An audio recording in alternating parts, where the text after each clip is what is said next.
à toutes et à tous, chers amis taureaux.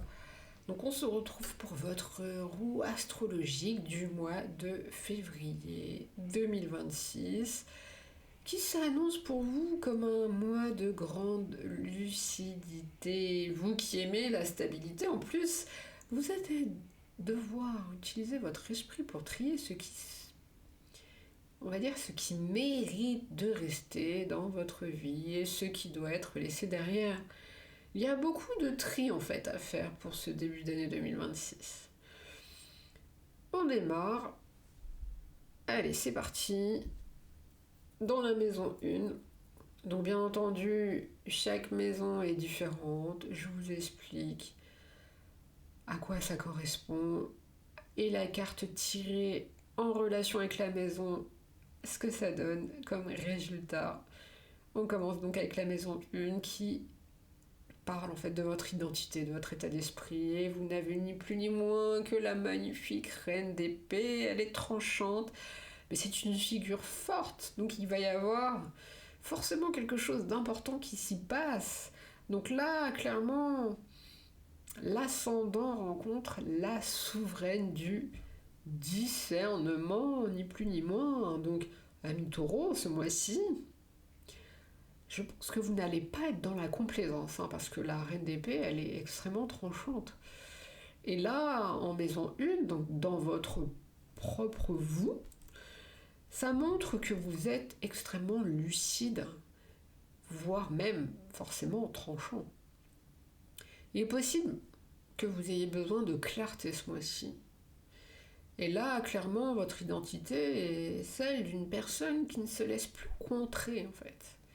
Donc vous allez observer, vous allez analyser, et vous allez prendre à cœur, en fait, de décider avec la tête plutôt qu'avec les émotions. En maison 2, tout ce qui concerne vos finances et vos valeurs, vous avez le 10 de bâton. Alors clairement, c'est la maison de l'argent, la maison 2. Et là, vous le voyez clairement, 10 bâtons dans le dos, ce pauvre, il a un fardeau maximum. Donc la maison de l'argent qui rencontre le fardeau maximum. Donc j'ai tendance à vous dire, attention ici. Parce que le 2 de bâton dans cette maison-là, ça indique une surcharge liée à des possessions ou à une manière de gagner sa vie. Des fois, malheureusement, je ne suis pas là en fait pour vous lancer des fleurs au niveau des cartes qui sont tirées. Il faut savoir dire la vérité. Et des fois, la vérité n'est pas forcément agréable à entendre. Mais au moins que vous l'entendiez et ensuite que vous preniez le temps d'y réfléchir, d'analyser et ensuite faire vos choix. Donc là, clairement, je pense que avec cette carte-là, vous devez sûrement porter trop de responsabilités financières sur vos épaules. Donc c'est possible que ça soit un cri d'alerte. Parce que certaines personnes, à mon avis, sont au bord de l'épuisement, mais matériel, dans cette maison.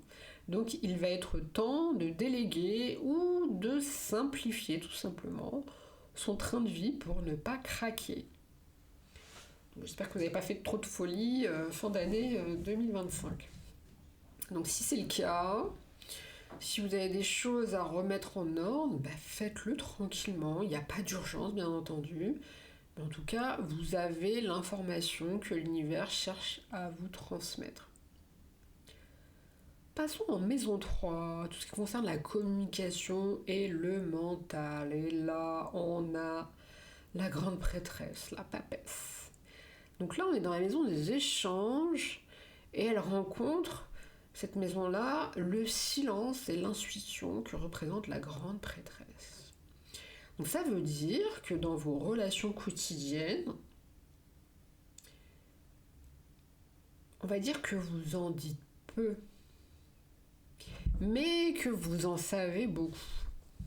Je pense que vous savez de quoi on parle là. La grande prêtresse, clairement, elle suggère que En fait, vous étudiez, vous lisez entre les lignes, vous voyez? Là, la communication, elle est clairement mystérieuse. On pourrait même dire, pour certaines personnes, télépathique. On devine les choses. Et du coup, ça se concrétise par le fait que ça soit une excellente période pour apprendre, mais aussi, bien entendu, pour garder secret et pour écouter, bien entendu, votre petite voix intérieure avant de parler. En maison 4, tout ce qui concerne le foyer, vos racines, vous avez la première carte des bâtons. L'as de bâton. Donc là, on est dans la maison du socle familial, qui rencontre ni plus ni moins que l'étincelle créatrice, l'as de bâton. Donc, ça veut dire qu'il va y avoir du renouveau dans la maison. Toutes les premières cartes, que ce soit bâton, épée, tout ça là, toutes les premières cartes, c'est toujours le début de quelque chose. Et là, c'est plutôt pas mal, du renouveau dans la maison. Alors, qu'est-ce que ça pourrait apporter? Tout simplement une énergie, on va dire, vitale. Incredible, comme on dit, dans votre foyer, magnifique. Donc ça peut être, bien entendu, ça peut se traduire concrètement par un nouveau projet de travaux, ça peut être une nouvelle dynamique familiale. Certaines personnes, ça va être, je pense, alors je ne suis pas de ce signe-là, mais des fois ça peut arriver, ça m'arrive aussi, une envie de tout changer à la maison. Vous savez, c'est cette fameuse pulsion en fait qui vous pousse à vous dire allez, c'est fait, j'y réfléchis et je change tout. Alors, je parlais de pulsion, mais en fait c'est ça, c'est une pulsion de vie là qui vient secouer vos racines, cher taureau. Allez, on passe à la maison 5, la fameuse maison des plaisirs et des amours. Et vous avez une carte de coupe, c'est juste magnifique, tout ce qui est émotion, et c'est le 8 par contre. Alors, donc là, clairement, on est dans la maison de la joie, et ça rencontre... Alors, le 8, c'est... Je vais pas vous mentir, c'est le départ émotionnel. Donc, on peut dire que c'est une étape, en fait, de maturité. Parce que le 8 de coupe en maison 5... on peut dire que il est fort probable, je sais pas lequel, mais que vous tourniez le dos en fait à un plaisir ou éventuellement à une relation qui ne vous nourrit plus. On fait un peu le ménage en fait dans ces émotions. Alors c'est pas un départ fracassant comme quand on part en colère, c'est plus le fait qu'on se rende compte, que vous vous rendiez compte que en fait, vous avez compris que vous méritiez mieux ailleurs, tout simplement. Donc vous allez chercher une satisfaction plus profonde, possiblement plus spirituelle. En tout cas, je vous le souhaite. En maison 6, là, ça touche au travail et à la santé. Vous avez le 3 d'épée. Elle fait peur, cette carte. Moi, ça me fait mal au cœur, malheureusement, même si j'ai tendance à les soigner en général. Mais là, j'avoue que... Voilà. Donc là, on est dans la maison du quotidien. Et cette maison, elle rencontre tout simplement la blessure du cœur. Là, on le voit clairement. Je pense que pas besoin d'être devin. Donc, que ça soit au travail ou dans la santé, il y a fort à parier qu'il y a une douleur en fait. Soit une douleur, soit une déception. Parce que le 3 d'épée, il peut parler d'une ambiance... Alors, vu que ça concerne le travail, si c'est le cas, ça peut être un travail difficile, ou alors un impact au niveau du cœur. C'est possible que ce soit du stress, en fait, vous voyez. Le cœur qui se resserre, c'est beaucoup de stress. Alors, bien entendu, on dit les choses, mais il faut trouver des solutions, et là... Faut pas se voiler la face, faut pas, comme on dit, faire l'autruche, Je pense que, ami taureau, il faut que vous identifiez en fait ce qui vous blesse dans votre routine. pour pouvoir entamer justement la cicatrisation. La maison 7, tout ce qui concerne les partenaires et le couple, vous avez cette jolie princesse de bâton. C'est pour ça que j'adore ce jeu. Ce Heaven and Earth Tarot, d'habitude, ils mettent les pages ou les valets, mais là, c'est un jeu où on met les femmes à l'honneur et j'en suis ravie parce qu'il n'y en a pas énormément de jeux comme ça. Donc cette fameuse princesse de bâton, elle est dans la maison de l'autre, hein. C'est les personnes qui sont en face de vous, et cette maison des gens qui sont en face de vous rencontre ni plus ni moins que l'enthousiasme juvénile. Alors, comment ça se traduit dans votre vie au quotidien? C'est tout simplement que vos relations contractuelles, ou si vous êtes en couple, vous allez en fait recevoir un souffle d'air frais. Donc il va y avoir, j'espère pour vous, de l'exploration, ça peut être aussi de la curiosité. Alors, ça peut être la personne en face de vous que vous connaissez déjà, ou ça peut être aussi une nouvelle rencontre. Et l'un ou l'autre arrive, donc c'est les personnes en face de vous qui arrivent avec une énergie de découverte. Alors, c'est des événements que je vous souhaite, dans la joie et la bonne humeur. C'est vraiment un sentiment très très léger, mais c'est très enthousiaste en fait, ça donne envie. En tout cas, je pense que ça va vous donner envie de tester de nouvelles aventures à deux. Si vous le souhaitez. Il y a des gens qui n'ont pas envie, bien entendu. Ça parle pas forcément à tout le monde. Faites le tri dans ce qui est dit. Allez, on passe en maison 8, la maison des transformations et des crises. Et là, on continue. Vous avez les amoureux. Là, une des plus belles cartes du jeu. Donc là, on est dans la maison des profondeurs. Et la maison des profondeurs rencontre le choix du cœur. C'est juste magnifique. Donc on peut dire que ça va traduire que la transformation, en fait, parce que les amoureux, c'est pas que les petits bisous ou les petits câlins, c'est aussi la carte du choix, tout simplement. Donc là, on peut dire que votre transformation, s'il doit y en avoir une, elle va passer par un choix crucial.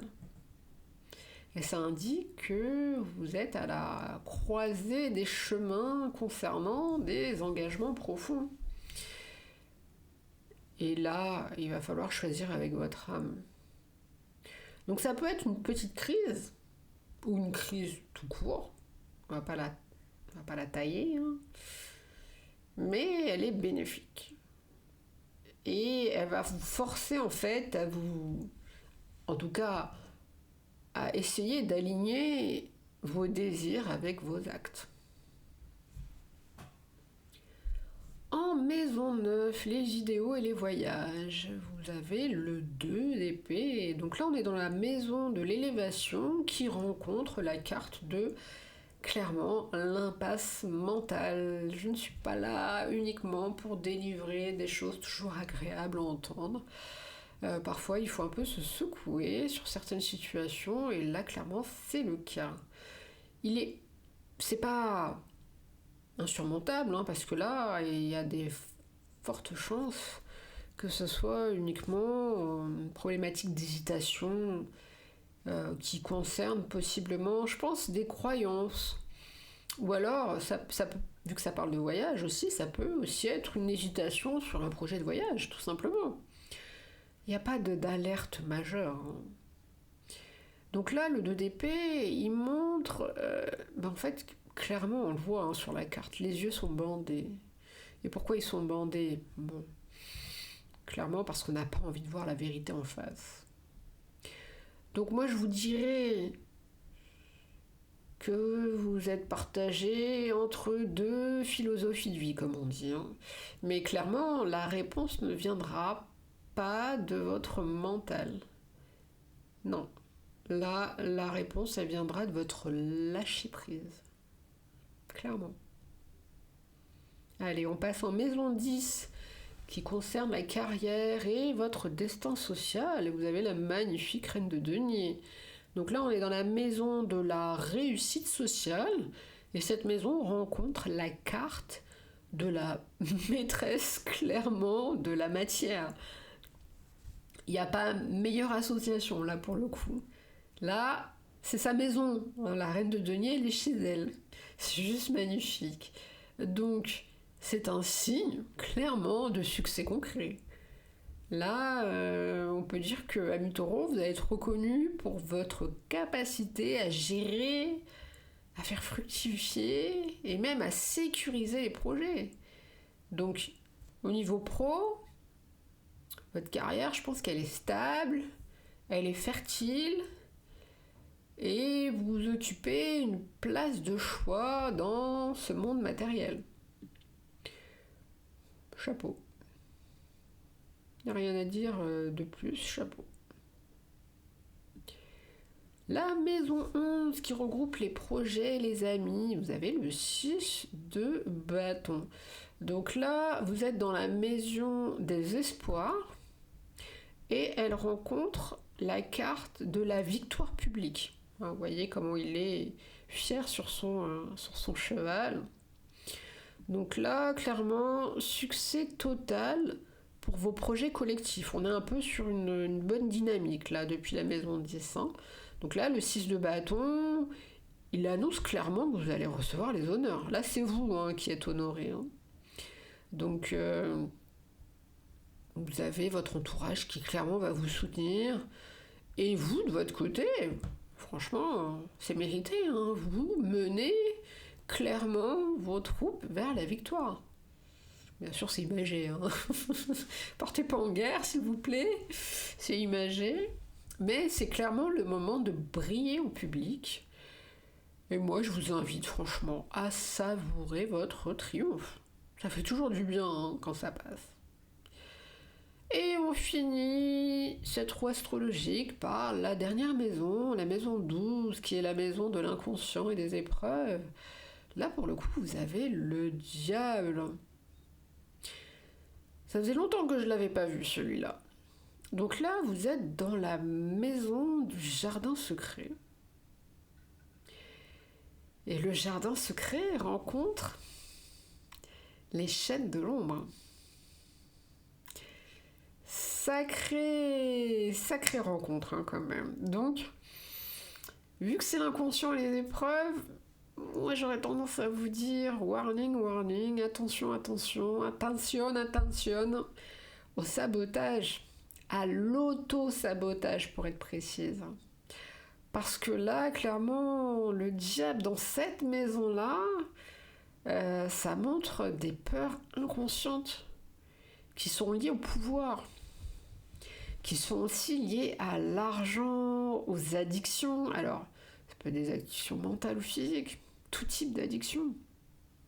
Là, clairement, Ami Taureau, vos démons intérieurs essayent de vous faire croire que vous êtes enchaîné. Donc, petit conseil, il va falloir prendre conscience de ces ombres pour tout simplement, en fait, les transmuter en force créatrice. Tout problème a une solution.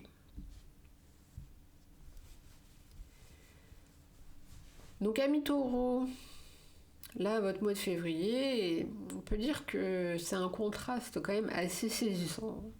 Je vais pas vous mentir. Il y a beaucoup de choses positives, de toute façon, positif, négatif, peu importe, en fait, il faut que vous trouviez votre équilibre. Mais là, clairement, en voyant les cartes, vous avez une réussite sociale éclatante, vraiment, entre la reine de denier et le 6 de bâton, c'est juste magnifique. Mais vous avez aussi une nécessité de libérer votre esprit des fardeaux et des ombres qu'on vient de voir. Donc les fardeaux, il y avait aussi la reine d'épée, et puis ce fameux diable qui vient s'ajouter. Donc ne laissez pas le poids de la maison notamment 2 vous empêcher de savourer la victoire. Toutes les dernières maisons, la maison 10, maison 11, il y a du succès qui arrive.